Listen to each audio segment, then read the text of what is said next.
right. Well, I think we can get started. So welcome everybody to the Risk 1 session. Our first presenter will be Tobin Hanspel, who is an assistant professor at the University of Economics and Business in Vienna. Awesome. So, can you guys see my screen? Yes. Super. Yeah, thanks again. Thanks for showing up. Thanks for coming to the session. It looks to be very interesting, and thanks to the organizers for having me on the program. As I just mentioned, I'm no longer in Prague for 10 years. I did my master's there, but since then I've traveled not so far. Actually, I did travel far, but ended up not so far. I'm in Vienna. The paper is co-authored with Di Bu and Yin Lau, who are both at the Macquarie University in Sydney, and Yong Liu, who is at the Wuhan University of Science and Technology, where kind of our setting is. And the paper is called Risk-Taking During a Global Crisis, Evidence from Wuhan. It's very much work in progress, as you can imagine. So feedback and comments are greatly appreciated, of course. Okay, so motivation here is pretty clear. The coronavirus pandemic is obviously this kind of unexpected and unprecedented shock to basically everyone around the entire world.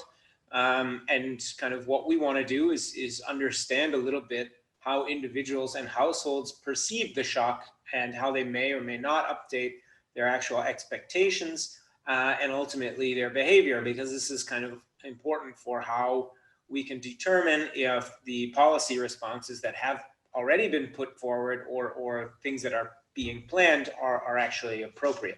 And we believe this is important because kind of changes in individuals' risk-taking could have kind of immediate important effects on, for example, their investment behavior or their planned consumption.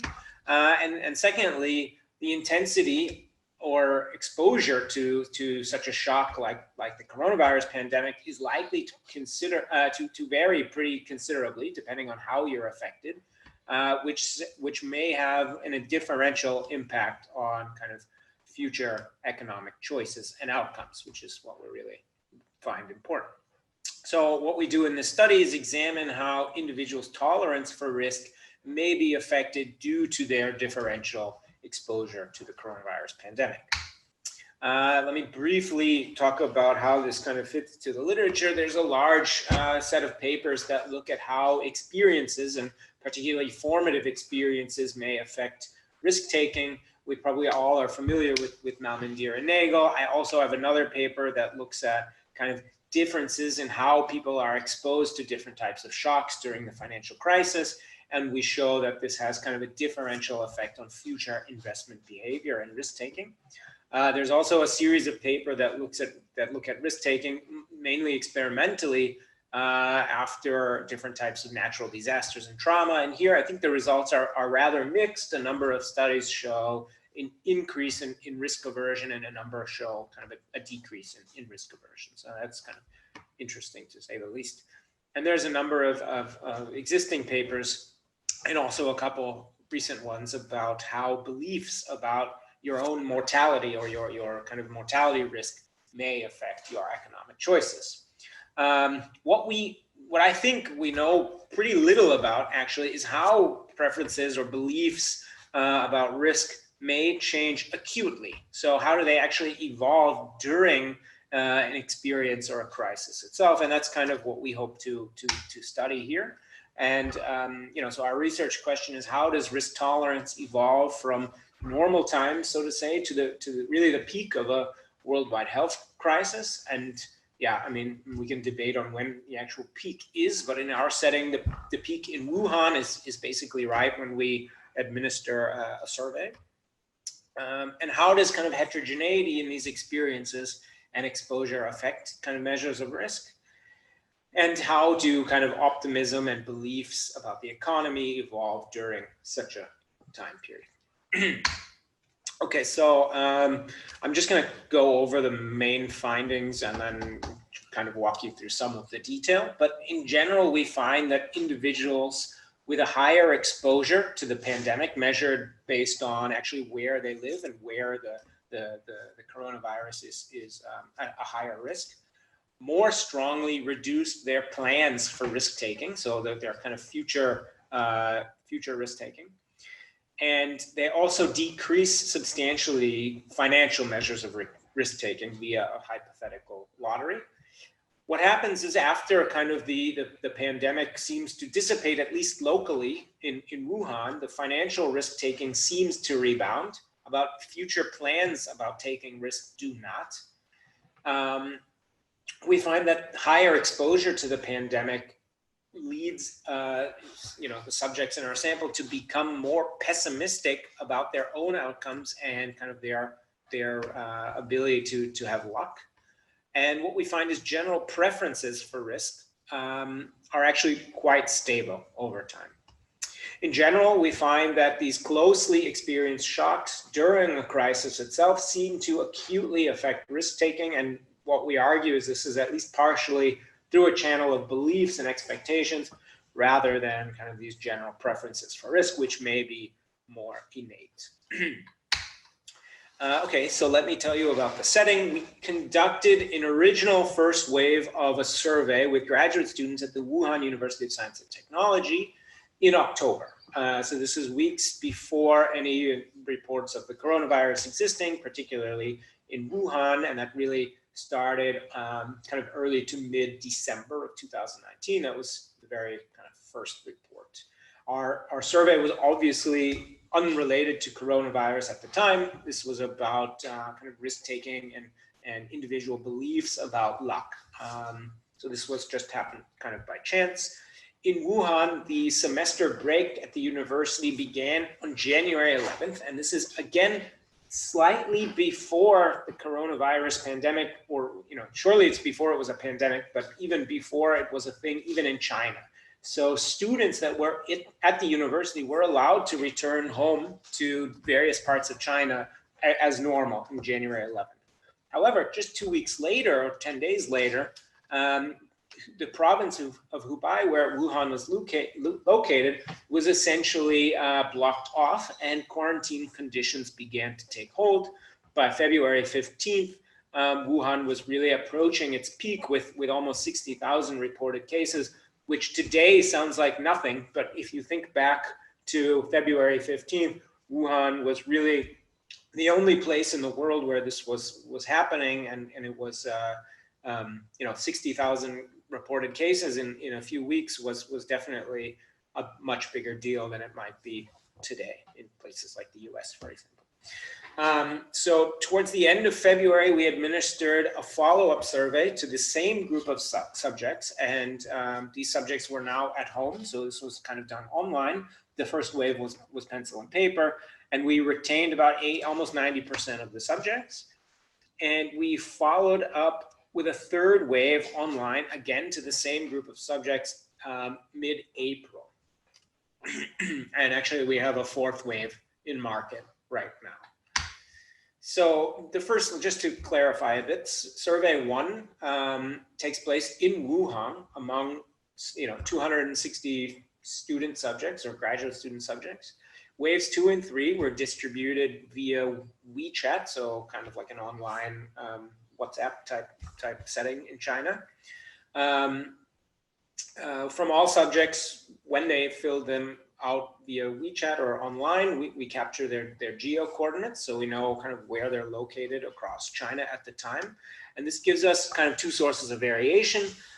We have variation in time, obviously, and also variation in kind of how individuals are exposed to the coronavirus pandemic, because some places were much more exposed in terms of number of cases versus others. So what you see here is a map of China. This red outline is the province of Hubei, and Wuhan is really the capital of the largest city within Hubei.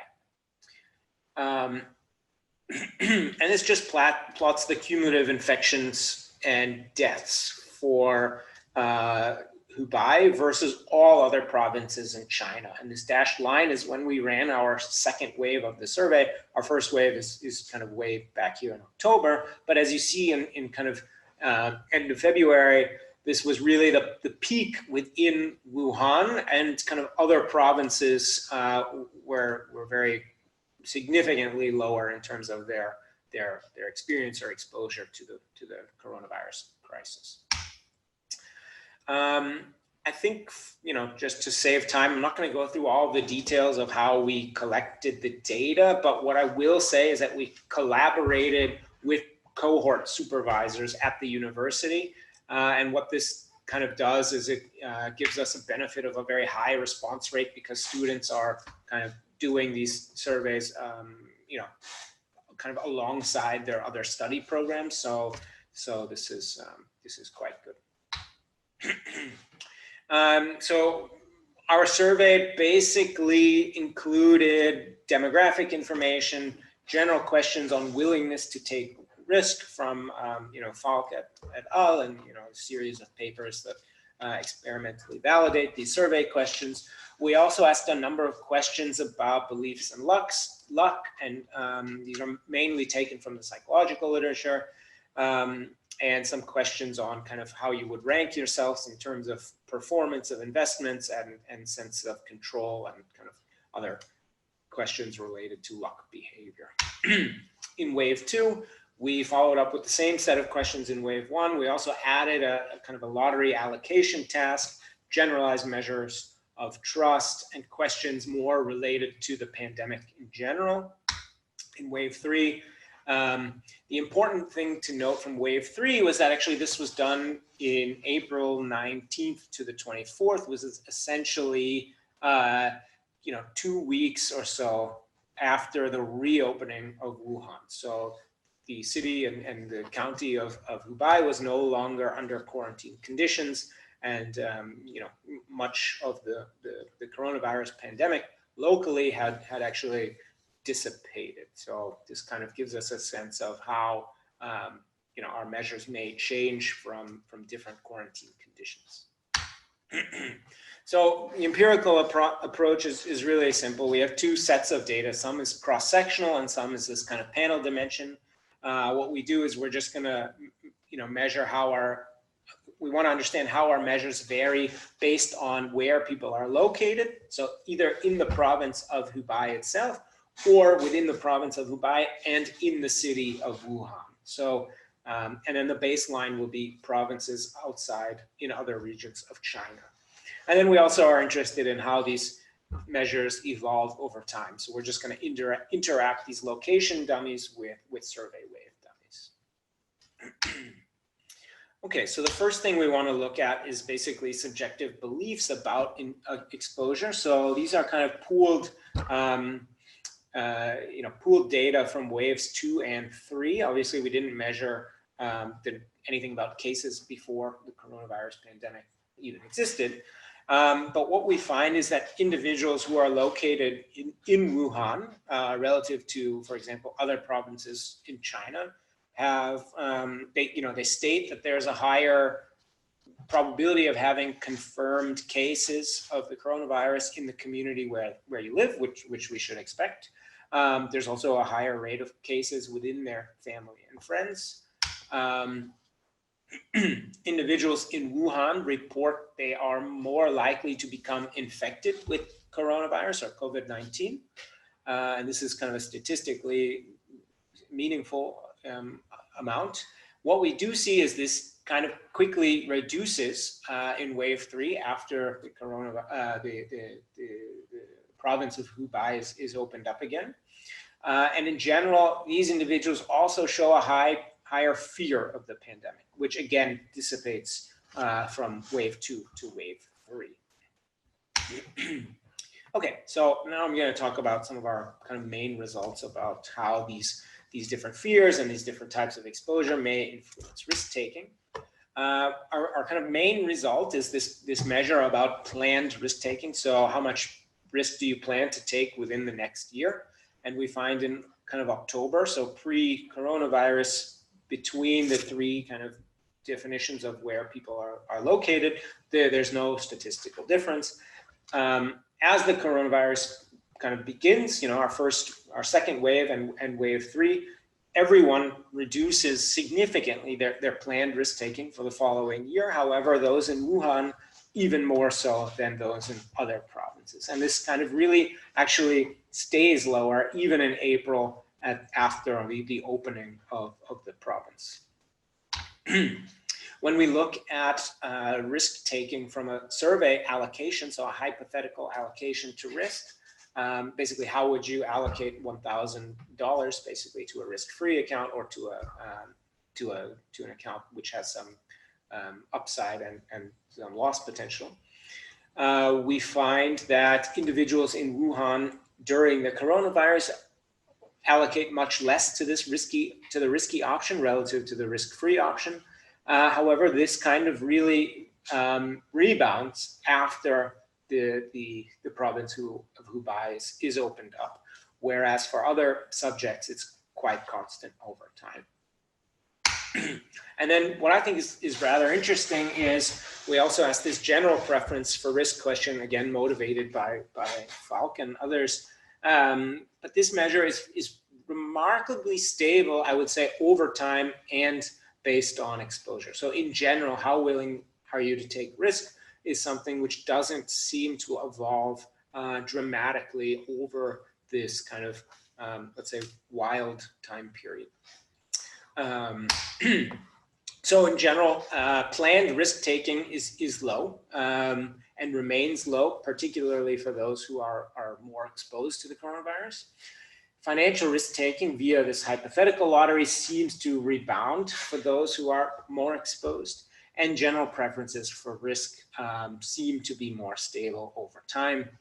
The question is, why is this and why do we find this heterogeneity and through which potential mechanisms? So what we're going to do is to think about the mechanisms a little bit is to look at several measures that we took about optimism and beliefs and see how these could relate to risk-taking. So we have this kind of index of questions which measures basically individuals' belief in luck.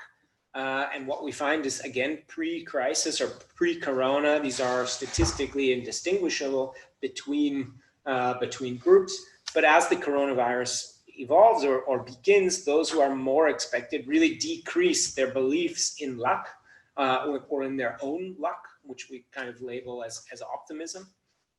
And this stays low, particularly even in April once the city has opened up a bit. Similar effect when we look at individuals' sense of control. Again, this is an index formulated from a number of survey questions about sense of control. And what's interesting is when we look at survey questions about kind of economic belief, so do you believe the economy will improve within the next 12 months? We see a kind of a large recovery after Wuhan opens up, which I think is to be expected, because the question is really what's their baseline. In March, they may be extremely pessimistic about the economy, as we see for those in Wuhan, and then kind of asking individuals if it will improve from the bottom seems to be quite likely.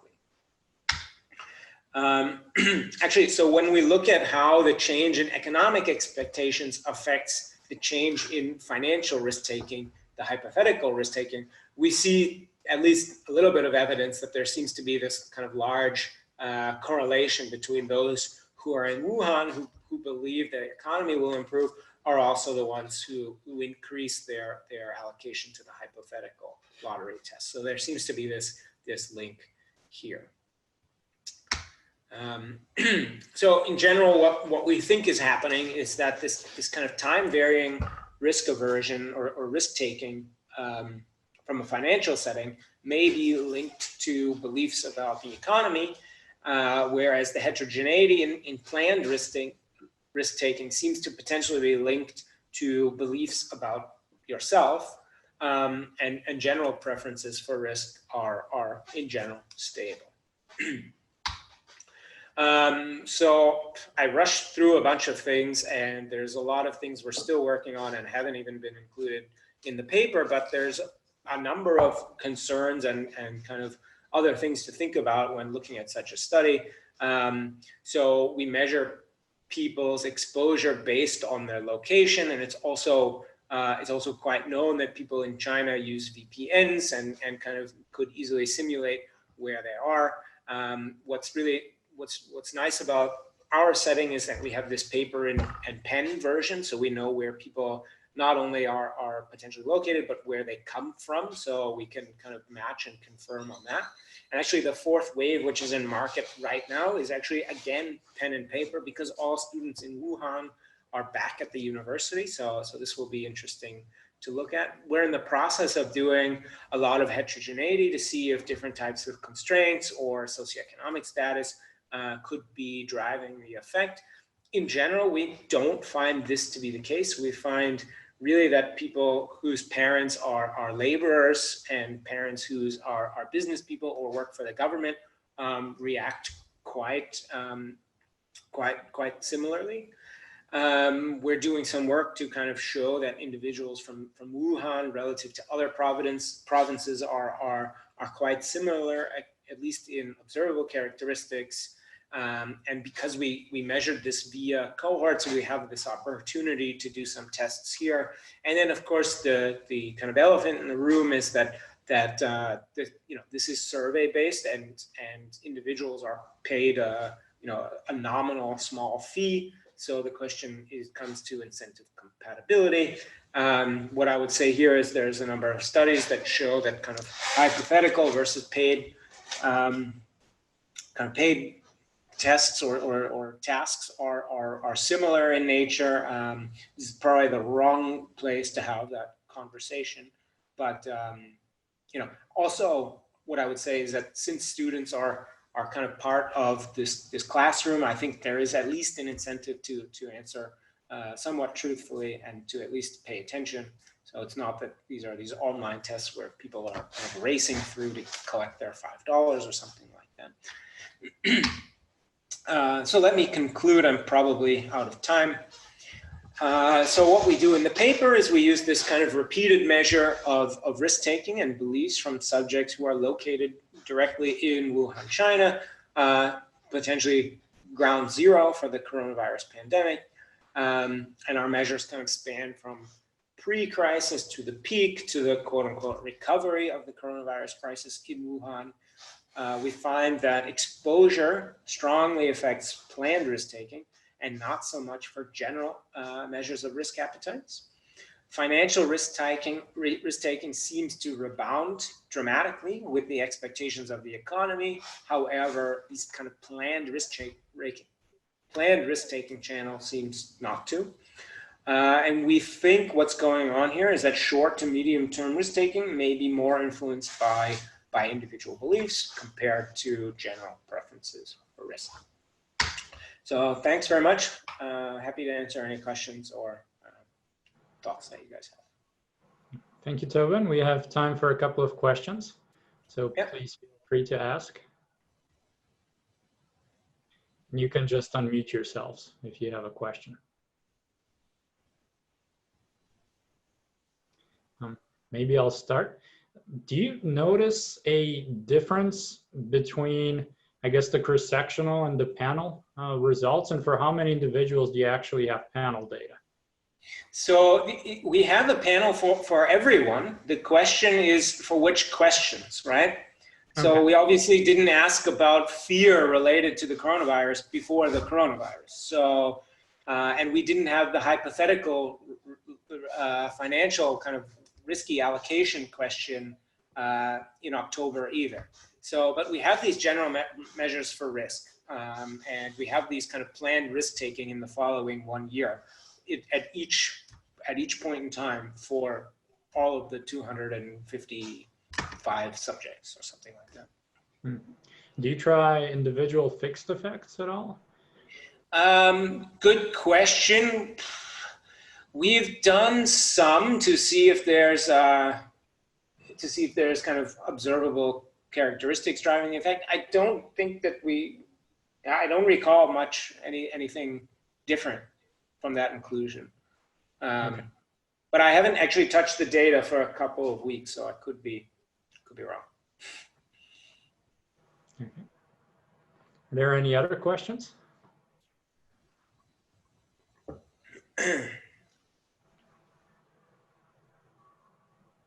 Yeah, I mean, I think it was just, like I said, we started talking to these students in Wuhan because we were interested in, basically we have this empirical paper about beliefs about luck and investment choices. And so we just wanted to test a very simple, we wanted to see if people knew about luck or believed in zodiac and that type of stuff. So we just ran this super simple survey, you know, with the graduate students there. And then, you know, and here we are. It's an interesting question, and you got, in some sense, lucky, I guess, right? Yeah, I guess. Yeah, I mean, lucky would have been if we were really there doing a lot more experimentally, because I mean, these are survey questions that I think they line up with what we would expect, but and I mean, I do put some faith in the responses, but you know, I think it would be hard for journals. So we'll see. Well, good luck. Thanks. We'll move on to our second presenter, who is Morgane Plantier, and she is a PhD student at the University of Lyon.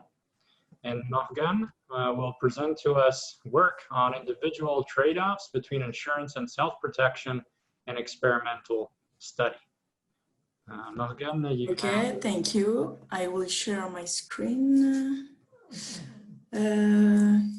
Can you see my slide? Yes, we can. And try to match. Now it's better. It's excellent. Okay, great. Thank you. So I will present to you results from an experimental study about the individual trade-off between insurance and self-protection. And this is a joint work with Clermont Minou and Jean-Louis Rivière at the University of Lyon in France. So I will start my presentation with some study context element. This work is related to the economics literature of individual decision-making under risk.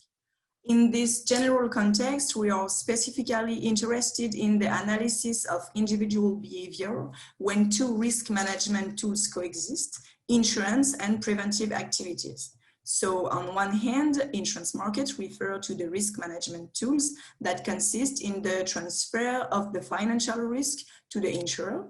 And on the other hand, we are interested in a specific type of preventive activity that affect directly the risk and called self-protection in the economics literature. And self-protection consists in the reducing of the risk probability Thus, our study is interested in the understanding of individual trade-off between these two risk management tools. Therefore, in this context, we refer to the seminal paper of Ehrlich and Baker about this subject. So in their paper, Ehrlich and Baker, this paper is the first theoretical paper that investigates the individual decision under risk when insurance market and self-protection are available. So in their paper, they conclude to two opposite results about the relationship between insurance and self-protection. First, they could be complement in cases where insurance premium is negatively correlated with the self-protection effort. So the insurance can encourage to make more effort in self-protection. In other hand, they could be substitutes in case where moral hazard effects dominate the relationship. The insurance can reduce the incentive to make more self-protection effort. So the theoretical prediction depends on the hypothesis considered. And at the end, no theoretical consensus about the relationship between insurance and self-protection exists. According to the empirical side, the results are also ambiguous. At first, the main problem of the empirical aspect about this question is the data needed. Indeed, in order to analyze the individual trade-off between insurance and self-protection, we should not only observe the insurance choice, the self-protection choice, but also we should have a credible counterfactual to conclude about effect and causality relationship between the two risk management tools. So because of this constraint, the existing empirical results merely observe the final relationship between insurance and the risk level and only make hypotheses about the trade-off ex ante between insurance and self-protection without observe it directly. So at the end, no robust empirical result about effect and causality relationship between insurance and self-protection exist. So in this context, we propose an original lab experiment where individuals have to take insurance and self-protection decision in different risky situations. The main objective is to provide an original data set that will be able to analyze empirically the individual trade-off between both risk management tools. We use a general theoretical model to develop our hypothesis and our experimental design. All the detail of the model and the hypothesis retained, the parameter, the optimization program results are reported in the paper, but I won't detail this aspect in my presentation because of the time constraint. So I will only present to you the hypothesis that we test and the experimental design developed to answer to this question in an empirical point of view only, so without refer to our theoretical model. So, we will test several hypotheses related to main aspects. First, we are interested in the individual trade-off between insurance and self-protection, and we will test two questions. First, we test if individuals will adjust their insurance choice when the self-protection option is available. So the question of the impact of insurance on precaution action is treated in the literature, but not the reverse relationship. So we question whether the availability of another management tools, the self-protection in our case, could influence the insurance choice. We question also another point. We test if the relationship between insurance and self-protection is dominated by the moral hazard effect. Even if this question of the moral hazard effect is largely treated in the literature, no consensus exists. So we test this point in our data with our specific context. And secondly, we are interested in another empirical question, no study in the literature, the role of the type policy on self-protection efforts. So we will test if the type of insurance contract between imposed contracts and chosen contract will affect the individual self-protection effort in the second step. So to our knowledge, no empirical study has yet tested this empirical aspect. So we question are for the same coverage level, the access design of insurance contract between imposed and chosen contract could affect the precaution action of individual. So to test this hypothesis, we develop an original lab experiment that consists in game, including individual decision-making, similar to insurance and self-protection decision in a controlled environment in order to observe and analyze the individual behavior and test several hypotheses and especially allow to identify a cause and effect relationship between our two interest variables. The main game concerned the insurance and the self-protection choice. And in this game, the risk of loss was implemented as a game in which a ball contained in a virtual basket will be random draw. A basket always contains 100 balls, including blue and red balls. And a draw of a red ball results in a loss of a specific currency unit. I don't remember the name, EQ amount, sorry. Whereas a draw of a blue ball results in no loss, okay? Based on this game, the principle is really simple. As you can see on the slide, all the participants can see the presentation of each game like that, okay? So they can see the basket and a description of the proportion of the red ball and blue ball. Based on this presentation, at first, the participants have to choose a mandatory insurance contract among a menu of 4 insurance contracts proposed to benefit from a reimbursement if a red ball is drawn in exchange of the insurance premium paid, even if there is no loss. So the choice is presented like that. So as you can see, we never mention insurance contract, we only speak about package, okay? So after this choice, they could reduce their probability of loss by paying a unit fixed cost to replace red balls by blue balls with a limit on the number of replacement of 15. Okay? The self-protection choice is presented like that. So for example, in this example, the unit cost is fixed at 6 EQ, okay? So if we want to change 7 ball, you have to pay 42 EQ, okay? Finally, the main game consists in 3 different treatments to control for all aspects needed to test our hypothesis. The treatment 1 is the control treatment for insurance choice, in which participants have to only choose an insurance contract. Self-protection tools doesn't exist and they don't heard about it, okay? So we compare this treatment with the treatment 3. In treatment 3, this is the main treatment in which participants have to choose an insurance contract at first and then choose a level of self-protection, as you can see previously. In this case, they are simultaneously informed of the insurance contract proposed and the future of the self-protection option, okay? So to answer to the hypothesis 1 about the adjustment of insurance choice and with and without self-protection option, we compare these 2 treatments. Okay, then the treatment 2 is the control treatment for the self-protection level, in which participants have an imposed contract at the beginning of the task and they only have to choose their level of self-protection. Thus, the comparison of the treatment 2 and 3 allow to test the hypothesis 2 by analyzing the self-protection effort according to the coverage level when the insurance contract is imposed.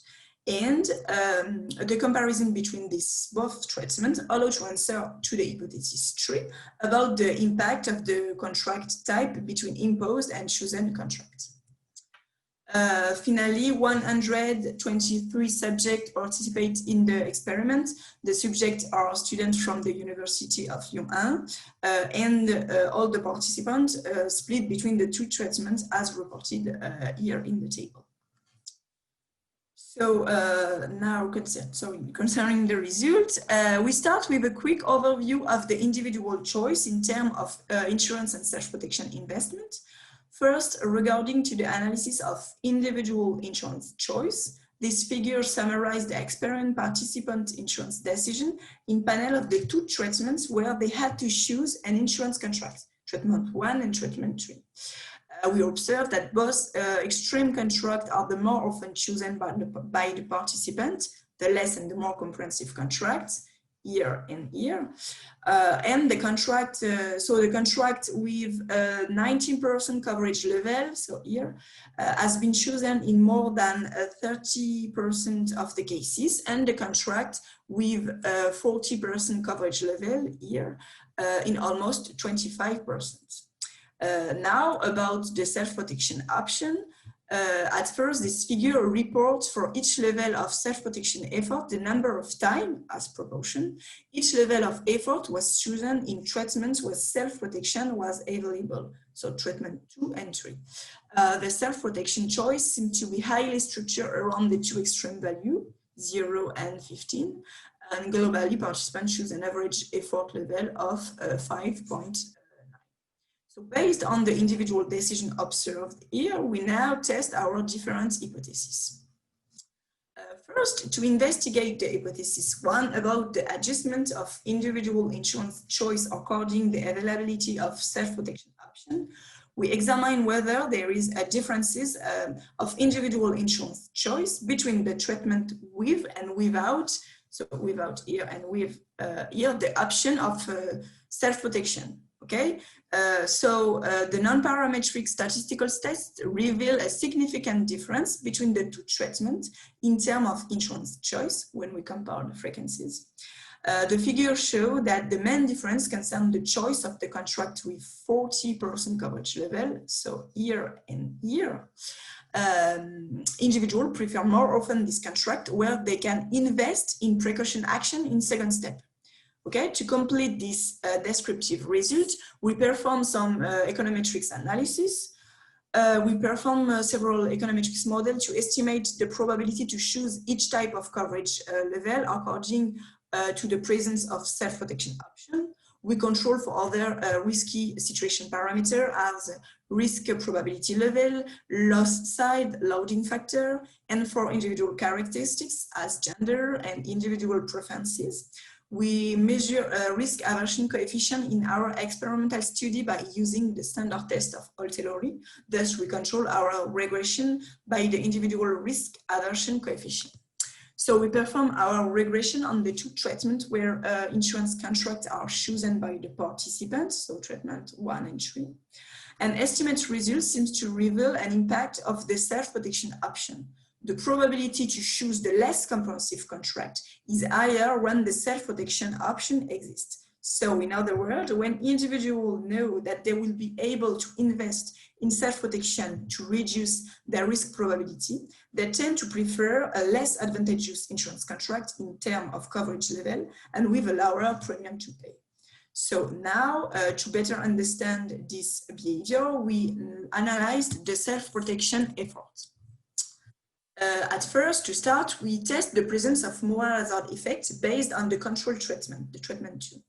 This figure compares the self-protection efforts according to the coverage level in the treatment where the contract was imposed. So based on this treatment, we test the purely moral hazard effect. First, a non-parametric test revealed a significant difference of self-protection level chosen according to the coverage level attributed to individual. More specifically, we can see that the contract with the 40% coverage level, so here, is more often associated to the maximum level of investment in self-protection than in other contracts, here and here. While the contract with the 90% coverage level, here, is more often associated with the minimum, 0, investment level that other contracts. Thus, we complete this first descriptive result with econometrics analysis to specifically test this hypothesis. We first perform several econometrics models to estimate the self-protection efforts according to the coverage level and by controlling for the other control variable that I previously. And the estimate results reveal a strong moral hazard effect, which expressed by less self-protection effort when participants have a more comprehensive contract in all of your econometrics model. Okay, so based on this results, beyond the strong moral hazard effect observed, we now investigate if this effect is the same in both treatments with and without when a participant can choose or have an imposed contract. More precisely, in line with our first results and to better understand the individual response behavior in presence of the self-protection option, we wonder whether individuals invest more in self-protection after knowing choosing a less comprehensive contract, as you can see in your first result. Okay, indeed, we can suppose that the phenomenon that lead individuals to prefer more often the contract, the less advantageous contract when self-protection exists, could be explained by the fact that they project to reduce their risk probability by investing in self-protection in second step. So to validate this hypothesis, we need to test the consistency of individual behavior. That is to say, if we actually observe more self-protection efforts with the less comprehensive contract in treatment 3 only, okay? So to do that, we perform the same model to estimate the self-protection effort by adding interaction term between the coverage level and the treatment variable. This allows to determine whether the effect of the coverage level is the same between the two treatments when the contract is imposed or when the contract is chosen by the individual. The idea is to test whether the increase of self-protection effort with less comprehensive contracts in treatment 3 is the result from an adjustment behavior or only from the moral hazard effect. And the estimate result, as you can see, revealed that none of the interaction terms are significant. So, in other words, those who decrease their level of coverage in presence of a second risk management tools do not provide additional self-protection effort with respect to the participant who receive an imposed contract. The difference in terms of self-protection efforts according to the coverage chosen in treatment 3 is only due to the moral hazard effect. So this result reveals a form of inconsistency of individual behavior between the two steps of the treatment tree.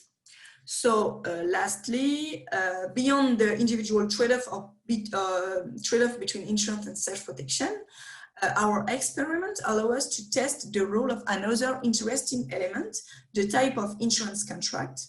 So the figure compares the self-protection effort between the two treatments with that option. In first, the contract has been imposed. So here, the contract has been imposed to the participants, while here, they choose their contract themselves. Non-parametric tests reveal that the difference in self-protection effort level according treatment is globally not significant. However, we investigate specifically the two extreme value of the self-protection effort, so 0 and 15, and in this case reveal a significant effect. So to refine the first descriptive result, we perform some econometrics model. We estimate the self-protection effort and also the probability to make the minimum here and the maximum level of self-protection according the type of insurance contract. And the econometrics results reveal a negative coefficient associated to the treatment variable here that suggests a degrees of self-protection effort when individuals had chosen their contracts themselves. And more specifically, the results show that the probability to make the maximum effort in self-protection here is higher when the contract is imposed rather than they can choose it themselves regardless the coverage level. So to conclude, our experimental study allowed to analyze more precisely the individual trade-off between insurance and self-protection. Especially, we shed in light empirical results about three main aspects. First, about the individual trade-off between insurance and self-protection. Our experimental data highlight that availability of preventive option can influence the individual insurance choice. And this result could have policy implication in some insurance market. For example, it could be useful for the French health insurance market, but the question of inclusion of preventive plan in insurance contracts. And our results also show a strong evidence of moral hazard effect, while the parameters are chosen to conduct to only one optimal self-protection level for any coverage level. This empirical result contribute to the economics literature by highlighting the domination of moral hazard effect in our data, and also reveal a form of inconsistency between the two steps in our main treatment of the individual decision in terms of risk management. And about the last point, our experiment reveal an impact of the insurance contract access, imposed or chosen contract, on the precaution action. This point could be contributed to in the debate between, for example, collective and individual contracts in the French health insurance market by showing a potential bias related to the channel access of the insurance contracts. So it's the end. Excellent. Thank you for your attention. Thank you, Morgane. We'll open it up to questions. You can ask them either by unmuting yourselves or through chat. There's already one question. Whether, Morgane, you found also advantageous selection the opposite of moral hazard, whether you found this behavior. Sorry, can you repeat? I don't understand. The person who posted the question can ask it themselves. If you'd like to unmute yourselves. Janse, come on. Okay, I can't access to the main. In the chat. Okay. So, can you hear me? Yes. Yes. Yeah. So I was wondering if you also found maybe for a subgroup of participants that that you found advantageous selection, so that they both choose self-insurance as well as the contract. I'm really sorry, but I have a problem. Can you repeat, please? I think it's okay. Right. So I was wondering if you also found advantageous selection, which means that there's maybe a subgroup of participants who both chose the insurance contract as well as self-protection, so that they basically play double safe. Your question is about the advantageous selection. You asked me if I find this type of relationship. Yes. No, we only find a strong moral hazard effect, but no advantageous selection when we compare the level of risk and the contracts chosen. We only find a strong moral hazard effect in our data. Okay, yeah, that's interesting. Thanks. Are there any other questions? Maybe just briefly, could you say how important economically is this moral hazard effect that you found in terms of real world implications?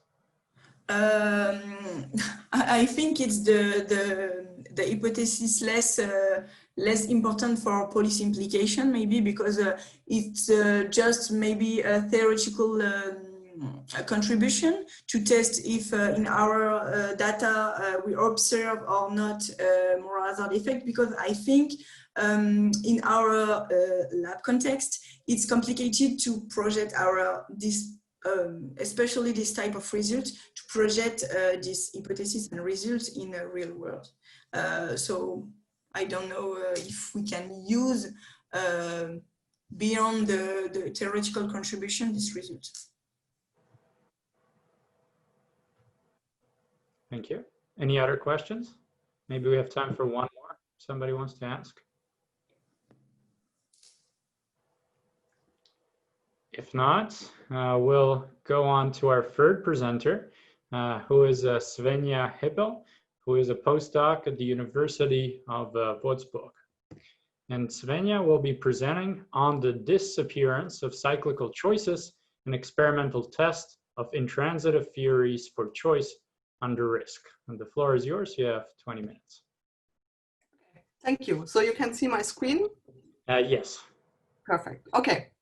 Thanks. So yeah, as Thomas just said, this project is about the appearance and disappearance of cyclical choices. And I will show you first insights into an experimental test of intransitive theories for choice under risk. This project is joint work with Fabian Herwig and Daniel Müller, and it's a really early stage project, and it's also presented here for the first time. So we are happy for any kind of comments that you might have. Here's a quote from Maurice Allais that is actually already a bit older, from 1953, that expected utility theory seemingly fails to describe observed human behavior in a variety of situations. So since his famous critique and his famous paradox, actually many alternative theories for decision under risk have been proposed. They can be roughly categorized into two groups. The first one is prospect-based theories. So obviously you all know prospect theory, but also in this category falls disappointment theory, expectation-based loss aversion, and I'm sure many more. All of them have in common that they relax the independence axiom of the expected utility theory. On the other hand, there's a second group that relaxes the transitivity axiom. They are called action-based theories. So for example, similarity theory, preference for the most probable winner, and most importantly for us here, generalized regret theory. So here I refer to the Loomis and Sugden paper from '87, which obviously also contains original regret theory. And for the second category, because the transitivity axiom is relaxed, this means that the underlying preferences relations may violate transitivity, such that these theories make predictions regarding the systematic occurrence of or disappearance and appearance of choice cycles. So the first two of these categories was actually more prominently discussed over the past 2 decades. So the prospect-based theories were a bit more investigated, but the introduction of salience theory by Bordalo-Gena, Yuli, and Schleifer in 2012 sparked a renewed interest in the second category of action-based theories. Salience theory was presented as a theory for probability distortions, but actually my two co-authors, Daniel and Fabian, have a paper that actually generalized regret theory contains salience theory, and salience theory contains as a special case the original regret theory. This means that salience theory gives us a very nice and new novel psychological underpinning for intransitive regret theoretic models. And this is the case why we investigate or reinvestigate the question whether generalized regret theoretic model can adequately describe the behavior of individuals whose choices involve cyclical preferences, so involve choice cycles. Obviously, we are not the first one who studied that, so there are a lot of older papers on that usually focused on whether choice cycles occur at all, and at least in the 90s, in the earlier studies, the answer was yes. They also investigate the direction of choice cycles because they are basically two versions of a cycle. They can be either to the right or to the left. I've explained that in a second. And also the frequency of both directions of choice cycles. We, on the other hand, investigate whether choice cycles do appear or disappear as predicted by the generalized regret theoretic model. First of all, with regard to the individual decision maker, this means we have our within subject design, and when we change the probabilistic aspects of the choice situations. So we conduct a series of classroom experiments, or basically we are in the middle of it, where subjects make pairwise choices involving 3 lotteries, and we change the outcome probabilities between the treatments. Before I will explain you the choice situation in detail, I want to show you some recent related literature to our paper, because this makes one point clear that will become later important in the data analysis. So the paper by Day and Loomis is very much related to our paper, because they also draw their hypotheses from the generalized regret theoretic model in a way that they build a setup where the regret theoretic model does not predict any change in behavior. They scale up and down the probabilities of lotteries and look within person, basically, what the scaling up and down changes in the decisions and then the appearance of choice cycles. And although the theory says that actually this shouldn't influence behavior, they find that basically the direction of the cycle depends on the specified probability. So there's some hint that probabilities basically have indeed an influence. And then there are some papers out there that actually find very little conclusive evidence in favor for intransitivities and choice cycles in the beginning. So Bayon et al. From 2015, they estimate a model of intransitive choice for each subject individual and create stimuli to really create individual choice cycles for individual subjects. But they basically conclude that they don't find huge evidence for choice cycles in the beginning. In the same direction as Birnbaum and Schmidt, they actually fit a model that allows for specific choice-specific error rates to the experimental data that they collect. And also they observe that cyclical preferences might be rather due to mistakes than to intransitive preferences. Loomis and Pogrebnik goes in a similar direction. They are also more on the side that intransitive preferences do not really exist. But then there's Butler and Pogrebnik 1 year later, and they actually set up lotteries in a way that basically they are supposed to make choice cycles easier, and they find a really huge amount of choice cycles in some of their lottery comparisons. So up to 60% of the people actually have choice cycles. And that's actually also the lotteries that we will use, because we hoped that if they created a lot of choice cycles with it, we would do too. And then again, a downside, just earlier this year, Birnbaum just reanalyzed the data with a true and error model and was not that, didn't found that conclusive evidence that really the amount of intransitive choice is really that high in the data set.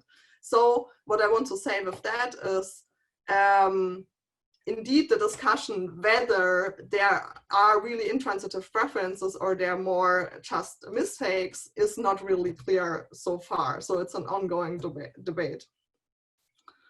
So here's the choice situation that we investigate. You have three lotteries and you make pairwise comparisons between them. So you have a riskier lottery denoted by LR, a safer lottery, and a degenerate lottery. You can see them here in the table. So the risky lottery gives the highest amount that you can win, actually named A, with relative low probability. The safer lottery gives a lower amount B with a higher probability. And the degenerate lottery, of course, is degenerate, so it gives the lowest amount of this winning probability, winning outcomes, but with certainty. And the probability of the states that you see here in the columns, those are determined by three probabilistic aspects. The first one is P, that's the winning probability for actually winning this B, so the high amount in the certain lottery. Then you have lambda, which is the ratio of winning probabilities between the risky and the safer lottery, and omega, which is the degree of juxtaposition of outcomes. That basically is whenever the event that the high lottery pays out the high amount, also the safer lottery pays out the high amount. So basically how likely this state is. And because, oh, that was the wrong direction, because numbers are always easier. So here I plugged in the numbers that we are actually going to use in the experiment. So here you see that the risky lottery pays out 27 actually euros, and 5 euros if you're basically unlucky.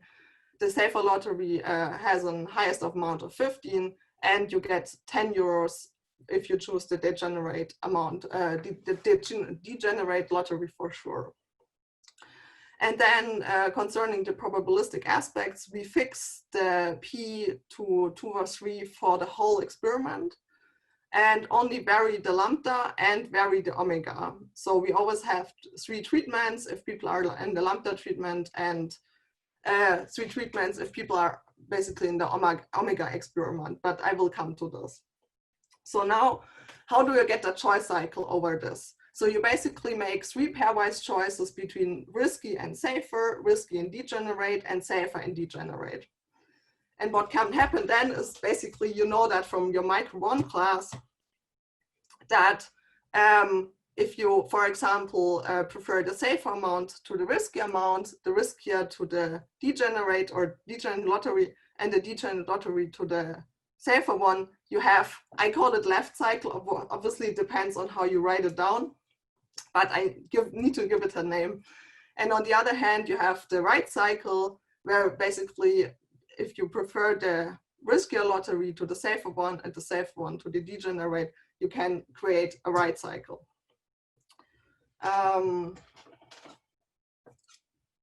So how does now, or why does the generalized regret model now predict the appearance and disappearance of exactly these 2 types of cycles? I will first concentrate on the variation of lambda and give an intuitive explanation for the regret mechanism. If someone wants to see the math, just drop me an email, I can send it to you. But I will spend another hour on presenting if I present that to you. So if you vary lambda, basically if you increase lambda, you increase the probability of the first 2 states. So, and in these 2 states, the riskier lottery gives the highest amount. So there's a large scope for regret if you don't go for this one. It also decreases the probability of state 3, where it's basically would be to your disadvantage if you choose the risky lottery.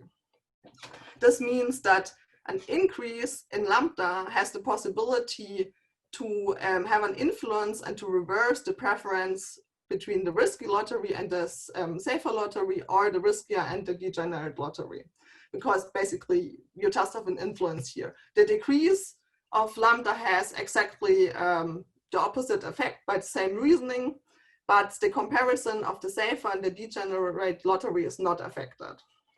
And this gives us hypothesis in the sense that, so given someone has a choice cycle, for example, a left choice cycle, and the decision maker does not exhibit this choice cycle anymore after we increase the lambda, so between the 2 treatments, then the theory says the preference between the safer and the riskier lottery was reversed. If you decrease it, then it's the preference between the riskier and the degenerate lottery that was actually reversed. And very similarly, for the other choice cycle, we can have the opposite, so we have similar predictions that about which basically at which point this choice cycle broke up. Obviously, if you put that to a theory test in the lab, you can't expect that 100% of people then break up there. So our experimental hypotheses are more framed in the way that if we see more reversals at the correct position, then we would interpret that as in favor of the regret theoretic model. Here comes the but. The but is that, as I told you, that there are papers out there that actually think that it's more mistakes and not really actually making intransitive choices. And we don't copy their really complicated models, but we just use a very intentional, simple transitive model where we say we have the true expected utilities of the lotteries, and they are too close together. There might be a mistake, so we just add a random error term. So if they're too closer together, it might be the case that by mistake, they just make the reverse decision. But this also means if we, for example, increase the lambda, we make the riskier lottery like unambiguously more attractive. This also increases the distances. So we should maybe, if people made a mistake before, see a flip now to their true preferences. But this also means we can't distinguish between the probabilistic and the regret theoretic model. This is why we also look at the variation of omega, where basically only the regret theoretic model makes a prediction. Here, an increase in omega decreases the probability of state 2, which actually is the one where the regret when opting for the safer than the riskier one is the highest. And that means that in terms of our hypothesis, that is exactly this preference, this comparison between safer and riskier lottery that might be reversed due to the regret theoretic model, and the probabilistic choice model doesn't predict basically a difference in frequencies of the reversals. So quickly to the experiment. This is how such a decision between two lotteries looked for the participants in the experiment. We chose this matrix format because it makes the underlying state space very salient and highlights within payoff differences. We controlled for event splitting effect. So because here the 27 is next to the 27, but the 15 and the 15 are apart, that we change state 2 and state 3 and for half of the subjects. So we balanced that out. We used, as I already told you, the outcomes from Butler and Prokratner because they achieved 60% of choice cycles with these lotteries. And our variation of the parameters spans almost 67%. So we have a good chance basically meet the thresholds of choice cycles and non-choice cycles. We conducted a classroom experiment in December 2019 at the University of Würzburg in the introductory business economic class, and had a total in for both variations of 457 participants.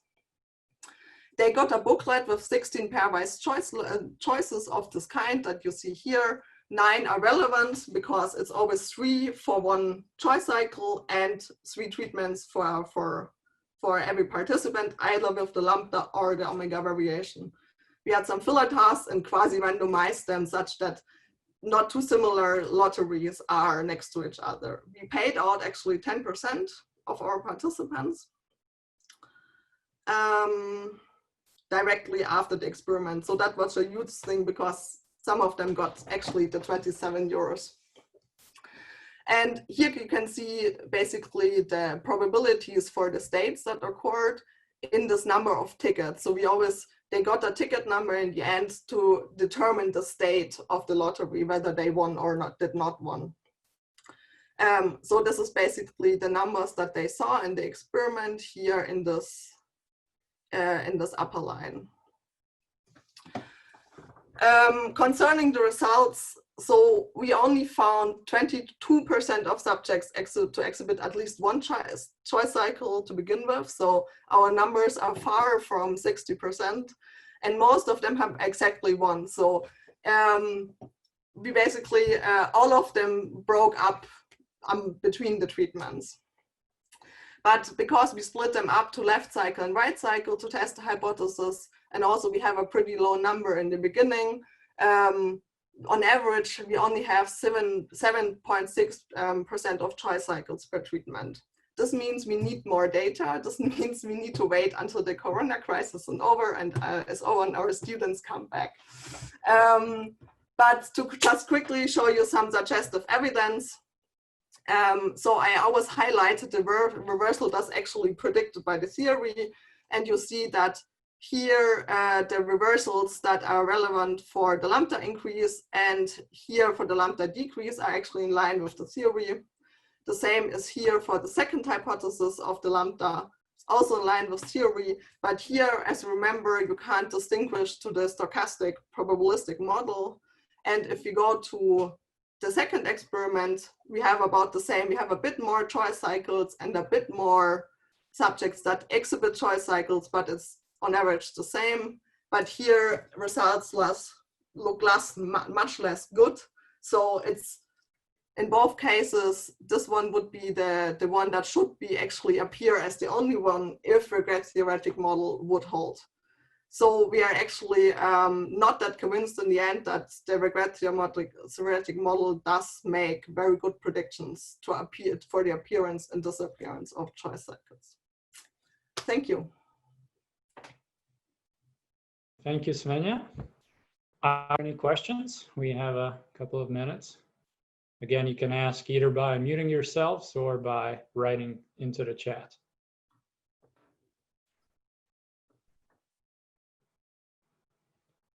Maybe I'd start. You said that in order to collect more data, you need to wait for the students to come back. What prevents you from conducting this online? Do you expect there would be noticeable differences? No, so actually I would prefer just to stay with the same mode of classroom experiments because we just started the data collection with it, and to get a similar subject pool because we don't have a subject pool in Würzburg, but actually no, so I mean the decisions are easy enough, so if you can do them as a classroom experiment, you can also do them online. So yeah, no, that would be another possibility actually. I'm actually thought about before more that it's not the students that might or might not come back next semester. I think they might not, but more whether it's a good idea at the moment to, you know, have another way of collecting data on risky decisions. But on the other hand, Tobin's result might give us actually an idea that like the normal risk preferences like concerning this Falk questions are pretty stable. So yeah, that gave me some hope actually to think about whether we should collect data online. Mm-hmm. Yeah. Excellent. Are there any other questions?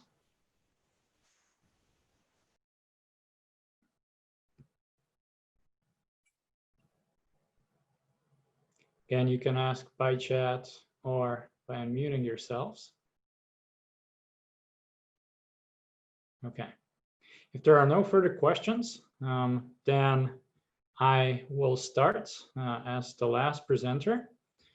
So let me try to share my screen here first.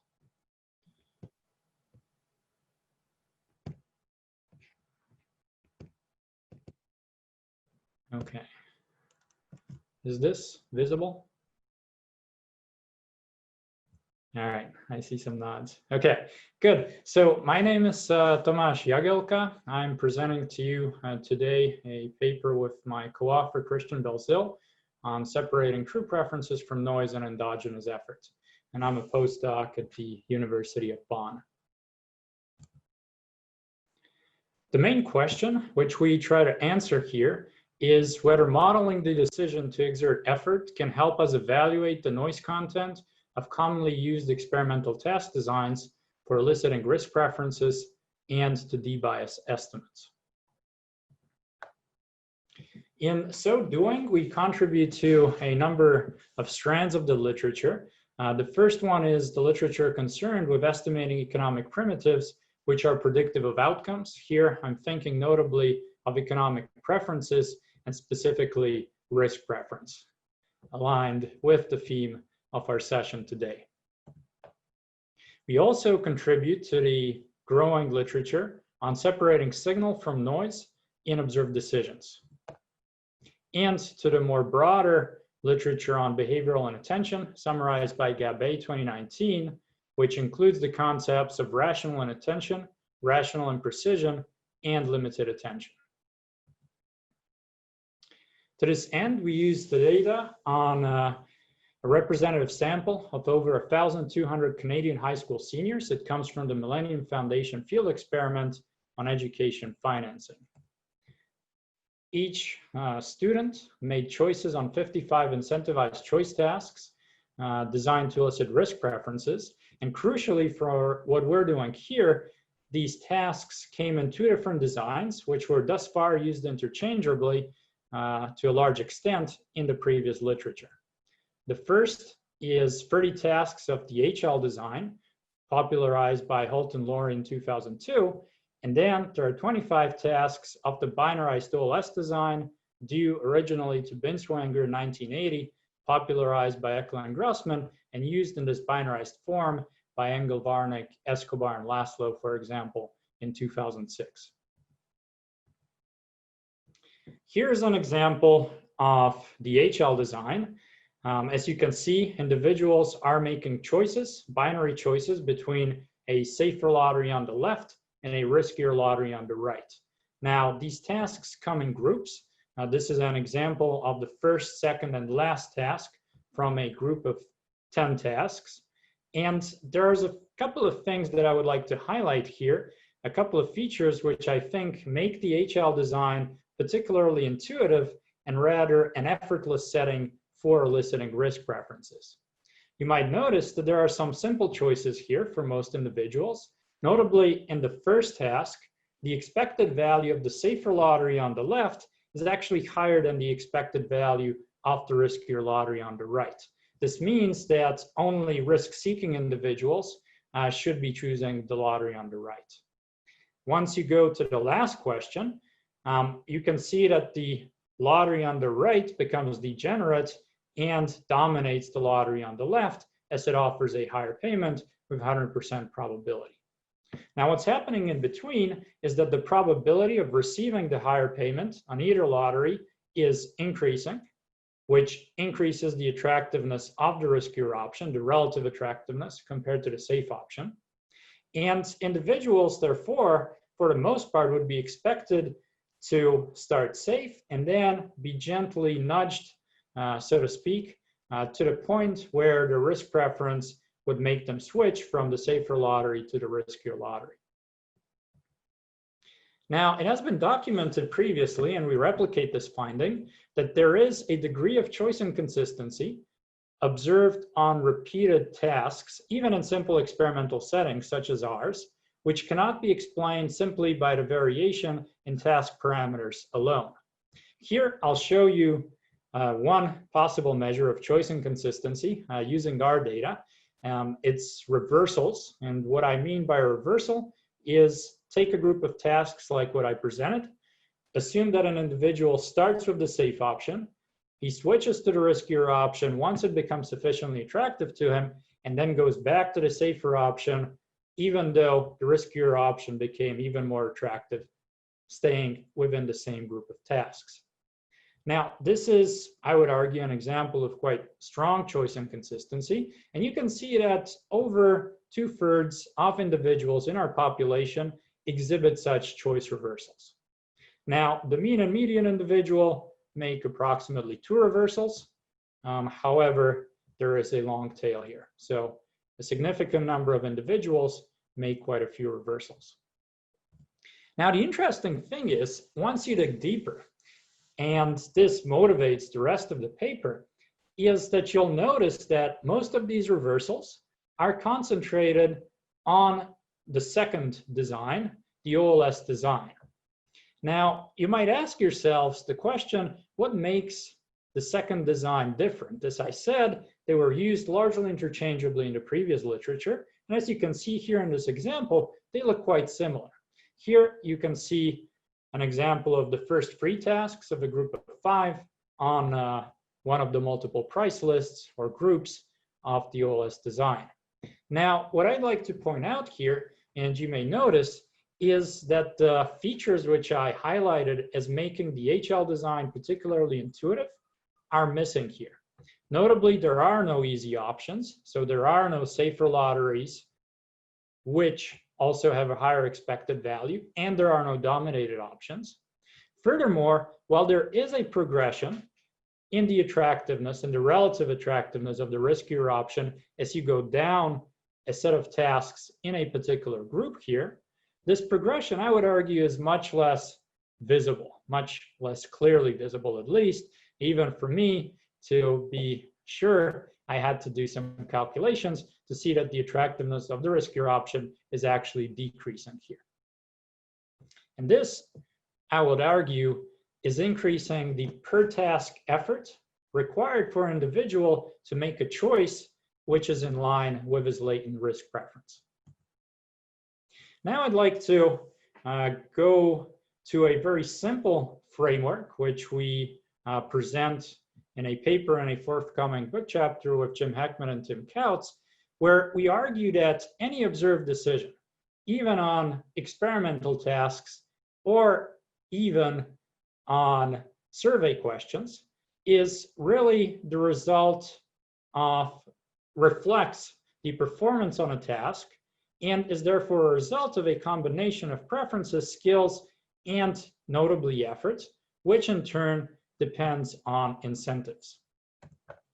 This leads us to the model which we developed for the paper, which has 2 stages. And in the first stage, we allow an individual to choose whether or not he wants to exert effort when making a choice on a particular task. And on the second stage, he will make the actual choice. Now, if he chose to exert effort, he will choose according to expected utility based on latent risk preference. And if he chose not to exert effort, he will choose according to some randomization strategy or a heuristic. Now, I will spend some more time on the model for the effort decision.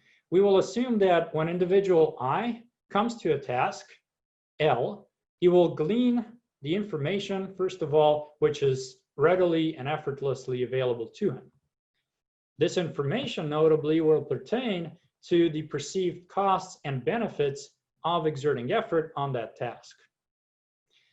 Now, here I will define what we call sufficient effort, which will be the effort necessary for the individual to be able to choose the expected utility maximizing alternative given his risk preference. For this, first we'll define a benefit function for individual I and choice task L with readily and apparently available characteristics PL. One might naturally assume that this benefit function will be increasing in the relative stakes of picking one versus the other alternative. In other words, that is really the cost of making a mistake. So we write this function in a very simple form where we allow for an individual specific intercept, a vector of coefficients reflecting the weight that the individual places on each readily available characteristic in PL, and where we allow also for a random shock, which is IID, and drawn for the individual before he evaluates the benefits of exerting effort on choice task L. Analogously, we'll define a cost function, which captures the disutility of individual I from exerting sufficient effort on the task. One might again assume that this disutility will be increasing in the amount of effort required to make a correct choice on the task, and also that a given amount of effort will be more costly the more tired that an individual is. We'll write the function analogously. Again, we'll allow for an individual specific intercept, a vector of coefficients on a vector of lottery characteristics, which are readily and effortlessly available, and an error shock. We'll just make a few more additional assumptions here. The first is that the agent acts according to net benefits. The second is that effort is indivisible. So either the agent will exert no effort, or he will exert the amount of effort necessary to choose according to his latent preference. Finally, we'll assume that the difference in the shocks follows a standard normal distribution. Now we can define the probability that individual I exerts effort when faced with choice task L, that he'll choose to exert effort, simply as a function of the readily and apparently available choice characteristics. Now, in the second stage, and I'll go very briefly here, because this is not the original part of the paper, and I'll talk about it briefly also when I discuss the results. But in the second stage, if the individual exerts effort, he will select the alternative which gives him higher expected utility. If he chooses not to exert effort, he will select an alternative according to his predefined randomization strategy or heuristic. This yields the following probability for the individual I choosing the riskier option on lottery choice task L, which is simply the probability that he actually prefers the riskier option on the task, times the probability that he exerts sufficient effort, plus the probability that he doesn't exert sufficient effort, times his heuristic, which is really reflected in the probability with which he will randomly select the riskier option if he doesn't exert effort. We set this at 0.5, so we assume that if the individual doesn't exert effort, he randomizes with equal probability between the two options. As a robustness check, we also estimate this probability, and our estimates are pretty close to 0.5 for the mean and median individual. Now, the objective function here to be maximized, we do this individual by individual, is the probability of jointly observing the individual's decisions on all the experimental tasks. So we get to the results. As again, we estimate the model for each individual, we will obtain distributions of all the structural parameters of interest. Here I'm showing you the coefficient of relative risk aversion and the estimated effort probabilities. There are a few things that I would like to point out. First of all, you can see that for the median individual, the estimated coefficient of risk aversion is pretty similar, whether you look at all tasks, whether you use all tasks in estimation, the first column, whether you use only tasks of the HL design in estimation, the second column, or whether you only use tasks of the OLS design in the third column. And this might explain why, for example, Harrison and Rudstrom in 2006 in their review of the literature conclude that the HL and the OLS designs fundamentally seem to capture the same set of preferences. That is what you would conclude if you're only looking at the median individual here. Now we'll get to the effort probabilities, and here I would point out that effort in this set of results is only allowed to depend on the design. And this is to make it comparable to some previous results in the literature, which simply use an exogenous mistake probability or a trembling hand parameter. And when you look at the distributions of the predicted probability of exerting effort, you'll see that this is really where all the action is happening in terms of the difference in behavior on HL and OLS designs. Notably, on the HL design, pretty much across the distribution, the individuals exert the effort necessary to choose according to their latent preference, whereas on the OLS design, the median individual does not exert sufficient effort, approximately across 1/4 of the time, similar for the mean individual. And this might suggest, as I highlighted when presenting the task designs, that the HL design really is so intuitive that it is virtually effortless, that everybody, given the incentives that they have, finds it worth their while to exert sufficient effort to choose according to their latent preference. Now, the natural question comes, what happens if you omit the effort parameter from the model? You'll see, as is natural, on the HL design, given that individuals exert full effort, that's what we estimate, the distribution of the coefficient of risk aversion is not affected if you omit the first effort stage. However, in the OLS design, estimates become biased by about 50% for the median individual. Now, I'll present results from the full model, where we allow effort to depend on all the readily and apparently available lottery characteristics. And we find that the probability of exerting sufficient effort is increasing in the relative stakes of making the choice. As predicted, this is proxied for by the difference in expected values between the two lotteries. We also find that it is decreasing in task complexity, proxied for here by task design, the HL design being assumed to be the simpler one for reasons I highlighted, and in an individual's fatigue, which we measure by task order. Now, for the median individual, the marginal effect of going from the more complex OLS design to the simpler HL design is a 30% increase in the estimated probability of exerting effort. We quantify the additional effort cost imposed by the more complex design at $1 per task. When we increase relative stakes by a standard deviation, this leads to a 7% increase in the estimated probability of exerting effort, whereas increasing fatigue by a standard deviation leads to a 2% decrease in the probability of exerting effort.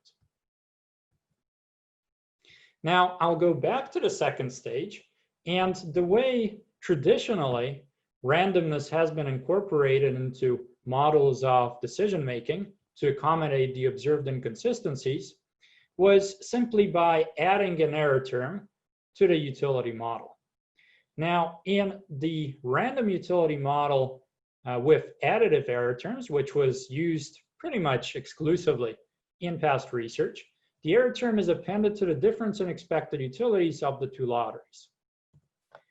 In contrast, in the random preference model, the error term is added onto the preference parameter itself, here risk aversion theta, making it a random variable.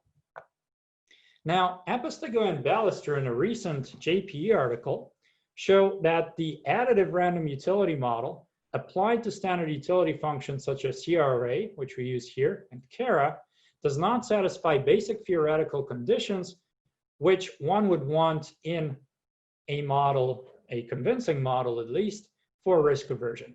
Notably, they do not satisfy the monotonicity condition, which can simply be explained as if you have two individuals, one of whom is more risk averse, you would want a convincing model of risk aversion to predict that he would choose the riskier of two options with a lower probability than a less risk averse individual. Unfortunately, again, the random utility model of additive shocks violates this property, whereas Apostego and Ballister show that the RPM model satisfies monotonicity. That is why we use it here in most of the paper. Now, Apostego and Ballister document that REM overestimates risk aversion compared to RPM estimates by 14%. We replicate this here. In fact, we show that overestimation is 23%. But crucially, we show that it disappears when endogenous effort, the first stage of our model, is incorporated. This allows us to maybe move towards resolving the controversy in the literature on estimating preferences created by the Apostego and Ballister JPE paper. Now, the last results which I'll show you are showing the goodness of fit of our model in a very simple way. So we look at the overall number of safe choices that an individual makes on HL or OLS tasks, or the number of reversals on the two designs, and we see how well it is explained either by 16 demographic and socioeconomic variables or by our estimated structural parameters of the model. Now, first of all, we find that the demographic and socioeconomic variables have virtually no explanatory power in line of previous literature. Second, we find that parameters of our model explain moments of the choice distribution well, and especially so for the HL choices. You can see that the R squared is about 90%. Almost all of it goes to the preference parameter, the coefficient of relative risk aversion. Once you look at the OLS design, the R squared falls, but more interestingly, 50% of the explained variation only goes to the preference parameter, and 50% goes to noise, notably differences in individual effort probabilities. This is in line, again, with the two designs measuring similar preferences, but differing widely in terms of noise content. Once you look at reversals, pretty much all of it on both designs is explained by the differences in effort probabilities. To conclude, we've presented to you a two-stage decision model of endogenous effort and shown that it can be used to evaluate the noise content of different experimental designs and to debias estimates. We've also shown that commonly used task designs for eliciting risk preferences measure the same latent preference, but seem to reflect varying amounts of noise. Omission of the effort decision can result in estimates biased up to 50%. Our model has high internal validity and allows for the evaluation of the cost of attention. And notably, modeling endogenous effort empirically in our context turns out to be more important than where the error term is placed. In summary, I would say that good experimental design can indeed substitute in some instances for structural econometrics, but it is risky to rely on it alone. Thank you very much. Now, if anybody has questions, as before, please feel free to ask them either by chat or by unmuting yourselves.